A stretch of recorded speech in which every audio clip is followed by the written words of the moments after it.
You're listening to the Practical Wealth Show with Curtis May, putting you in the driver's seat to control your finances. Let's start the Practical Wealth Talk about alternatives to Wall Street.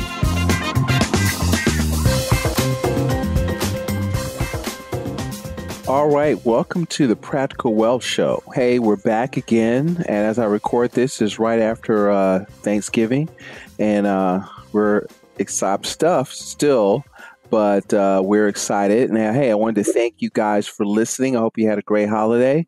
What I want to talk about today, and as a theme as we close out the year, is I want you to start thinking about your goals. Like mentally, I'm already trying to finish out the year strong with momentum, making sure that we're, attacking our goals, our family goals, our business goals, right?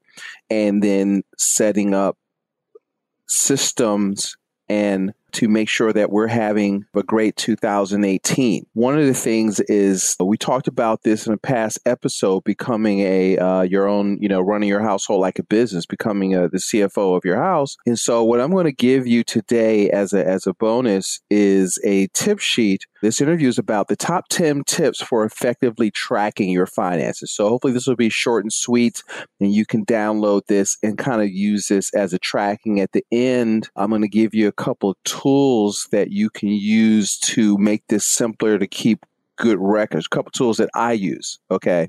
And full disclosure, I have an affiliate relationship with these people, so I will get a finder's fee if you use them. But here's the fun thing. You could be an affiliate and share them with other people, which you should do, because one of the things that you have to do, and I'm going to, on the next episode, we're going to start getting into, and I'm going to maybe put the link to this in the show notes, when our interview with Jeffrey Reeves, the 4 pillars of a strong personal economy are get money, earn it, make it, sell, which make it means be in business, grow your business, sell your stuff, sell somebody else's stuff. So we're going to spend a lot of time talking about getting money because, you got to have cash flow, folks. Okay.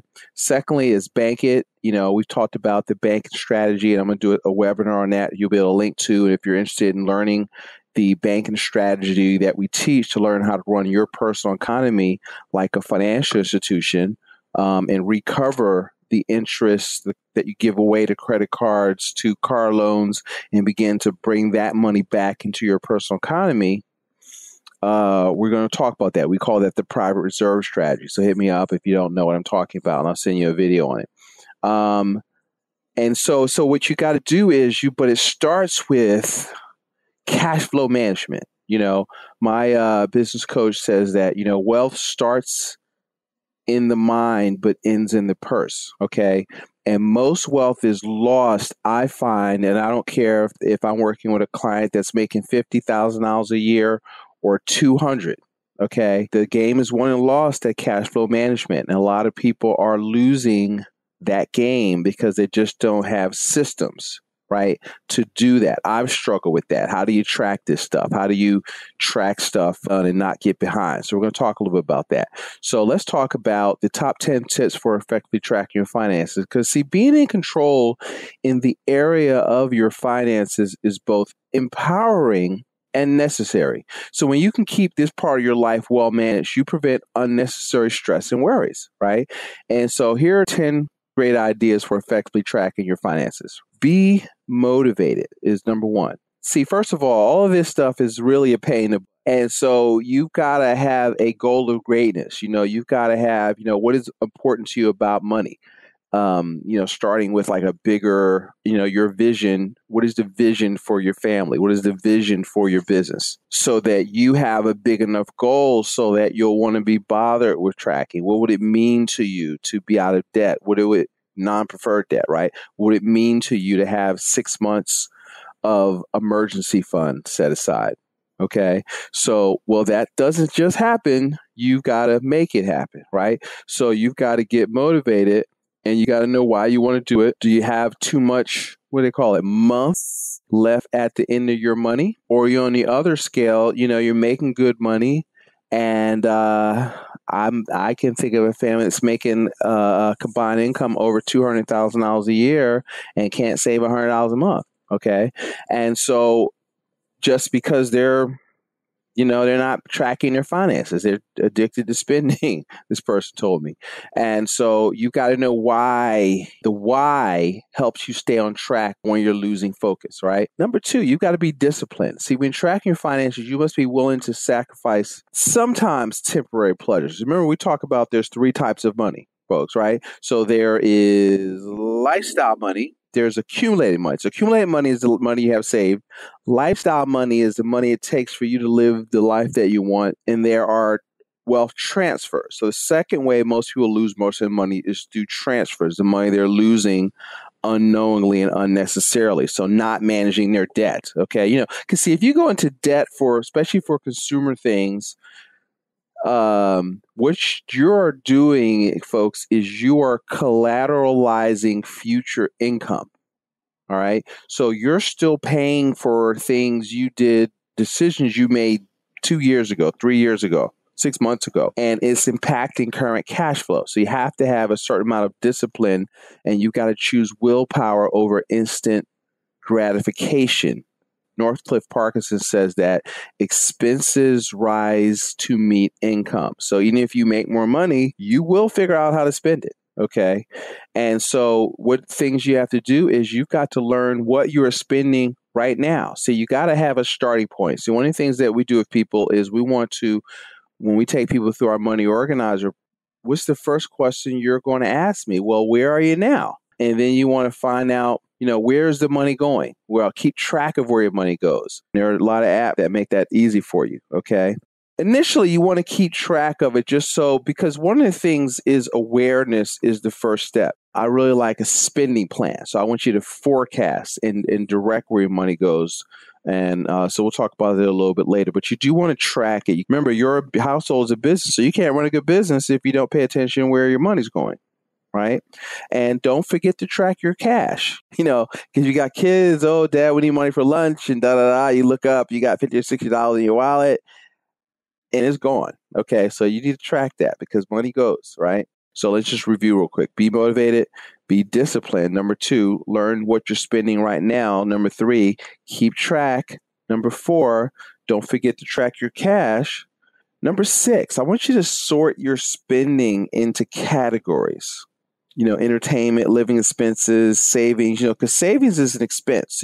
So savings, first rule of wealth is what? Pay yourself first. So savings, most people do this. They say, well, I'm going to, if I have any money left over, I'm going to see if I can save it.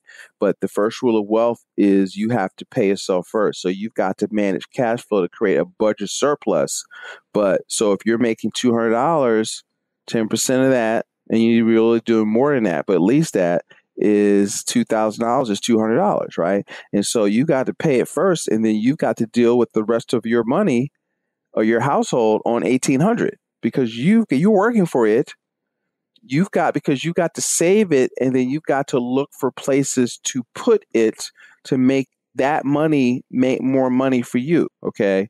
Whether it's investing it, whether it's, for $200, you really you need to save it and find something, active thing that you can do like a business. One of the things that we do, we teach a strategy called the First Step Cash Flow Management as part of our financial accountability program. And it's just a bucket system. So I want to say, listen, money comes in and I want you to just write it on a sheet of paper. I got 3 categories. I've got my 30-day money, which we call your static account. And so those are things that you're already obligated to pay. Those are utility bills, things where you already know that it takes a certain amount of money to run your household. So that's your big category, right? And so you put that in there. Category 2 is we call your control account. So that's your lifestyle account, is 7-day money. So if you're married, you should have one. Your wife should have one. These are separate accounts. So you need to get 3 different accounts for this. Okay. And so with the lifestyle account, think about this. So let's go from Friday to Friday. So let's say, you move everything off into the fixed account and then you leave $500 in the account. You have your debit card associated with it. Right. And now you got to make that last. So now I don't care what you do with it. See, you can go to movies, you can go shopping, you can go to Olive Garden. I don't care what you do with it. But if you run out of money on Wednesday and your account you don't replenish the account till Friday. Well, even though you have other money, you might still have some other money, but it's ramen noodles until Friday when you replenish the account again. And so now this will give you an idea of where is that money going and are you under control? See, because really, truth be told, if you can save 20% of your income, I don't really care what you do with the rest of it because you're doing what you're supposed to do. If you're saving it, got to save, then invest. And what you're investing for, things that generate cash flow. So if you have more cash flow, you're saving more of that. You're eliminating your non-preferred debt, which will create more cash flow. And then you save it. So you've got to have a way to measure it, capture it, and focus on driving your wealth forward. See, so instead of focusing on lack and scarcity, I want you to focus on abundance. See, the first principle in the seven principles of prosperity is think. Think from a prosperous mindset. So don't think, how can I shrink my life to fit this budget? You want to think, how can I create more value in the marketplace to expand my means? And then the third account is what we call your dynamic account, which is your savings. So what happens is, you got to have, what I call ATM money. We use the private reserve strategy for a way to supercharge your savings, where you can get, 3 to 4, 5 times what banks pay. You use your money as collateral and use your money without using your money. We call this the private reserve strategy. But basically what you want to do is life happens, right? So hot water heaters break. Roofs need to get fixed. Kids got summer camps. You've got co-pays, things that pop up. These aren't emergencies. Stuff happens. So you can't just see if you don't set aside some money, because if you don't forecast and plan for that stuff and you don't have any money, what do you have to do? You've got to go into debt, right? And so now you're paying interest to use somebody else's money. If you can't pay it off in 30 days, now it becomes debt. Now you're transferring wealth to Visa for the privilege of using their money because you couldn't manage your cash flow. One of the apps that I use, and I'm going to put a link to this in the show notes, is I use something called Cash Flow Manager.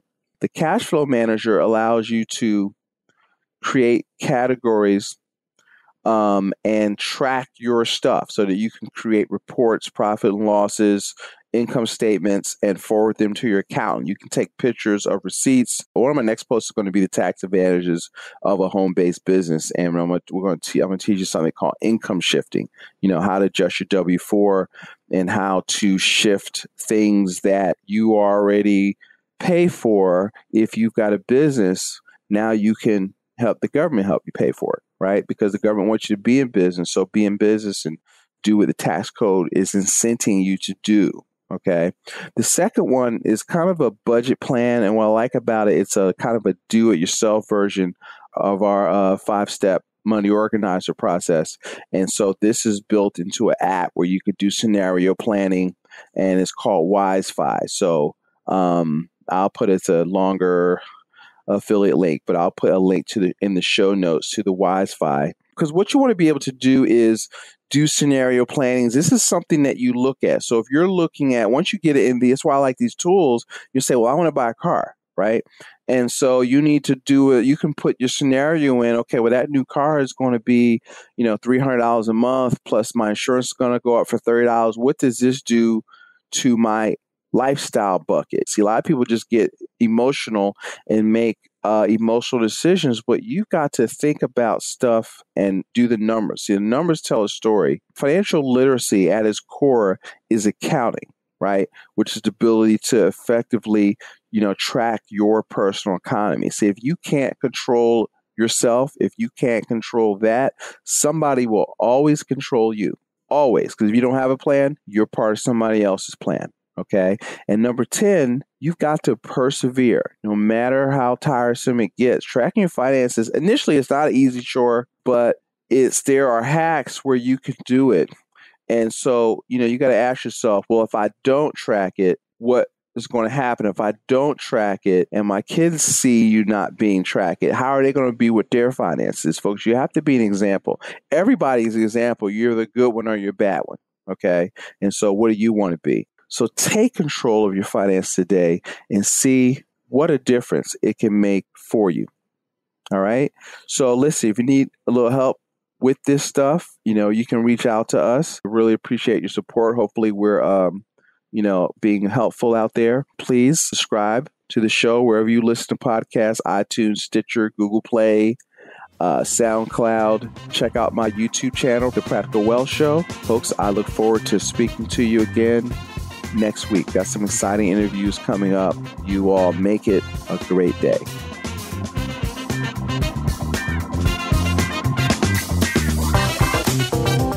Thanks for listening to Practical Wealth. To access the show notes and resources, go to practicalwealthshow.com. To get your questions on the show, go to practicalwealthshow.com.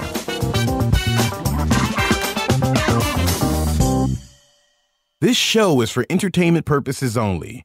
Before you make any investment decisions, consult a professional. This show is copyrighted by Practical Wealth. Written permission must be granted before syndication or rebroadcasting.